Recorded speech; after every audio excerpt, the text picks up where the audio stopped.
اعوذ باللہ من الشیطان الرجیم، بسم اللہ الرحمن الرحیم۔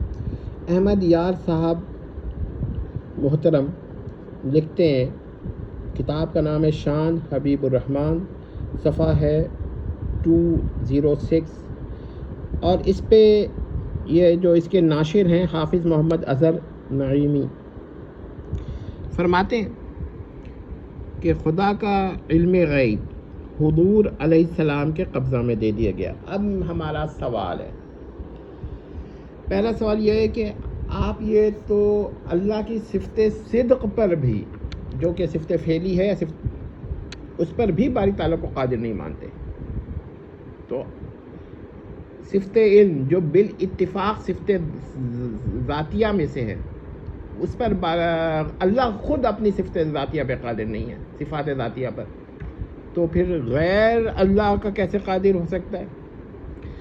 اچھا، جب قدرت نہیں تو قبضہ نہیں، کیونکہ قبضہ جو ہے قدرت کے بعد ہوتا ہے۔ اگر قدرت ہی نہیں تو جب اللہ قادر نہیں تو غیر اللہ کی صفت قدیمیہ پر کیسے قبضہ کر سکتا ہے؟ جب آپ یہ تسلیم کرتے ہیں کہ علم باری تعالیٰ کا ذاتی ہے، اور ہم یہ کہتے ہیں کہ فعلی اور اضافی بھی صفات میں سے باری تعالیٰ کی نہیں ہے، تو باری تعالیٰ خود اپنی صفات ذاتیہ پر قادر نہیں ہے، تو غیر اللہ اس کا تو صفات ذاتیہ پہ قادر ہونا سراسر محال ہے، صفات ذاتیہ پر قبضہ ہونا سراسر محال عقلی ہے۔ تو اس کا تو مطلب یہ ہوا کہ اگر صفت علم باری تعالیٰ کی نبی کے قبضے میں ہے الیاذ باللہ، تو پھر باری تعالیٰ تو پھر اولا اپنے علم پر قبضہ رکھے گا، جبکہ باری تعالیٰ تو قادر ہی نہیں ہے اپنے صفت علم پر۔ یہ تو اسی طرح محال عقلی ہے، جیسے کوئی یہ کہہ دے کہ باری تعالیٰ شریک باری پر قادر ہے، حالانکہ شریک باری پر قادر ہونا تو محال عقلی ہے۔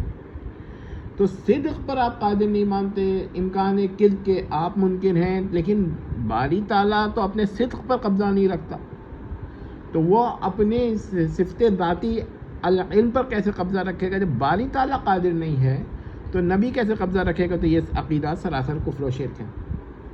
اب تعویل نہ کرے، توجیہ نہ کرے، جو بات ہو گئی ہو گئی۔ اب یہاں پر یہ ایک اعتراض ہو سکتا ہے کہ علم الغیب نہیں کہا، علم غیب کا۔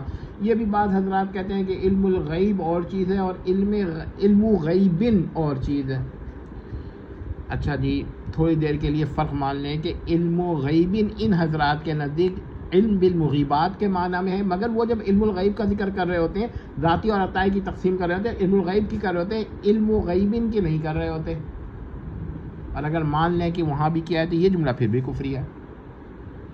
دیکھیے وجہ کیا، وجہ یہ ہے کہ باری تعالیٰ کا علم خواہ وہ غیب کی جانب منسوب ہو یا الغیب کی جانب ہو، مطلب مضاف، علم کا لفظ خواہ غیب کے جانب منسوب ہو یا مضاف ہو یا الغیب کے جانب ہو، ہے تو باری تعالیٰ کا علم، اور باری تعالیٰ کا علم صفت ذاتی ہے، اور جو علم صفت ذاتی ہے باری تعالیٰ کی، باری تعالیٰ اس پہ قادر نہیں ہے، کیونکہ وہ تقاضۂ ذات ہے، تقاضۂ ذات ہے، یعنی کہ لوازم ذات باری میں سے جو ذات باری کے ساتھ قائم ہے اور غیر و مخلوق ہے، اور قدیم بالذات۔ اگر آپ کہیں قدیم بالذات نہیں مانتے تو ہم کہیں گے چلیے لا عین ولا غیر ہے، حالانکہ جس کی نقیض محال بالذات ہو اس کو ہم قدیم بالذات کہہ سکتے ہیں۔ قدیم بالذات کا یہ مطلب نہیں ہے کہ وہ ذات کی طرح ہے، کیونکہ ذات سے اس کا اصدار ہوا ہے۔ یہ تو آپ بھی، جو لوگ مانتے ہیں کہ صفات لائن ولا غیر ہیں، وہ یہ مانتے ہیں کہ لوازم ذات کا اصدار کہاں سے ہوا ہے؟ ذات سے ہوا ہے، یعنی کہ وہ ذات جو ہے وہ صفات کا منشا نہیں ہے، مصدر ہے، مبدا نہیں ہے، مصدر ہے، ذرا ذہن میں رکھیے گا یہ فرق۔ تو وہ صفت قدیمیہ، اگر آپ کہتے ہیں کہ نہیں ہم علم الباری کو عین ذات مانتے ہیں، تو عین ذات نبی کے قدرہ میں آ گئی تو سراسر کفر و شرک ہے۔ کسی بھی اعتبار سے ذات الباری اگر یہ علم عین ذات ہے تو اس پر تو نبی کا تو اختیار کیا، باری تعالیٰ کی قدرت سے وہ خارج ہے، یہ تو آپ بھی مانتے ہیں۔ اور اس کا مطلب یہ ہوا کہ یہ جملہ کفری ہے، کیونکہ علم الباری قدیم ہے، خواہ عین کہا جائے خواہ لائن ولا غیر کہا جائے۔ علم الباری پر باری تعالیٰ کا قادر ہونا محال بالذات ہے، خواہ علم الباری کو عین مانا جائے یا لا عین ولا غیر مانا جائے، اس سے بحث نہیں ہے ہم کو. تو پھر کسی غیر اللہ کا علم الباری پر قبضہ کرنا سراسر محال بالذات ہے. جب علم الباری قدیم ہو گیا ہے تو اب وہ الغیب کی جانب مضاف ہو یا غیب کی جانب، ہر دو صورت میں وہ قدیم ہی رہے گا، حادث نہیں ہو جائے گا، مخلوق نہیں ہو جائے گا. صفت ذاتی سے صفت غیر ذاتی نہیں ہو جائے گا، صفت غیر ذاتی نہیں ہو جائے گا.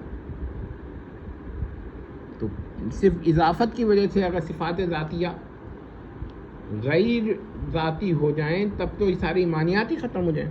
تو اس کا مطلب یہ ہوا کہ احمد یار صاحب نے یہ عبارت سراسر کفریہ شرکیہ لکھی ہے.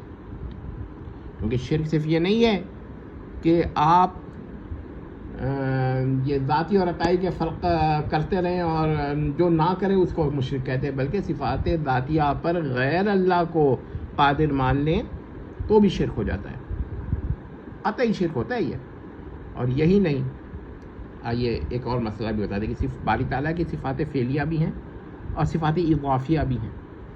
ان پر بھی ہم باری تعالیٰ کو قادر مانتے ہیں فعلیہ اور اضافیہ پر.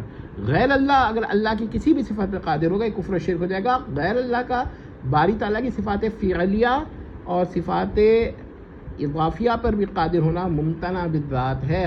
اگرچہ باری تعالیٰ قادر ہے تو ضروری نہیں ہے کہ جو چیز جس پر مخلوق کا جس چیز پر قادر ہونا ممتنع بالذات ہو، باری تعالیٰ کا بھی اس پر قادر ہونا ممتنع بالذات ہو. یہ اگر کسی کا عقیدہ ہے تو اپنا ایمان دیکھے. تو اب یہاں تو بہرحال یہ بھی مسئلہ نہیں ہے، یہاں تو سیدھی سی بات ہے کہ صرف علم ذاتی، علم جو ہے صفت ذاتی ہے، قدیم ہے، غیر مخلوق ہے، غیر حادث ہے، ٹھیک ہے، اس کی نقیض ممتنع بالذات ہے. اتنا تو ہم سے اتفاق کر لیں. تو پھر باری تعالیٰ اپنی صفت ذاتی پر قادر نہیں، اور باری تعالیٰ جب اپنی صفت ذاتی پر قادر نہیں تو پھر کوئی سوچے اور بتائے کہ غیر اللہ بھی قادر نہیں ہوگا، بلکہ بدرجہ اولا قادر نہیں اللہ کی صفت پہ، خواہ وہ صفت ذاتی الغیب کی جانب مضاف ہو یا صرف لفظ غیب کی جانب مضاف ہو، اس سے بحث نہیں. تو یہ اللہ کی صفت ذاتی جو ہے وہ ممتنع بالذات ہے. اب کوئی تعویل نہ کریں، کیونکہ جب اکابر علماء دیوبند کی بات آتی ہے تو کوئی تشریح ان کو قبول نہیں ہوتی ہے، صرف یہ تعویل کہہ کے مسترد کر دیتے ہیں. تو خود ان کی جب باری آئے تو کیوں نہیں یہ استدلال فرماتے اور کہتے کہ جی شرک ہو گیا، کفر ہو گیا.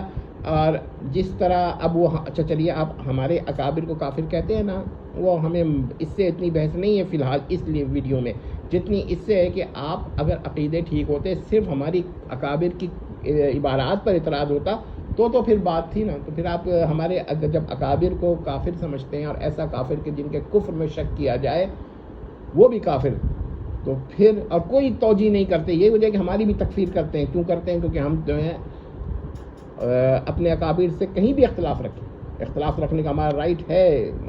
10 مسائل میں اختلاف رکھ سکتے ہیں، یہ بنیادی عقائد میں ہمیں اختلاف نہیں ہے ان سے. ہاں آپ جو تشریحات کرتے ہیں ان سے اختلاف ہے جو ہمارے وقت، لیکن یہاں تو پھر آپ تو تشریحات کے بھی منکر ہیں، آپ تو توضیحات کے بھی منکر ہیں، آپ توجیحات کے بھی منکر ہیں، آپ تعویلات کے بھی منکر ہیں. تو یہاں آپ کیا تعویل کیجیے گا؟ یہ عبارت تو شرکیہ کفریہ ہے. آگے کی عبارات کی بحث بعد میں ہوگی. یہ عبارت تو کفریہ شرکیہ ہو گئی اور اس کی وجہ سے تو تکفیر ہو گئی.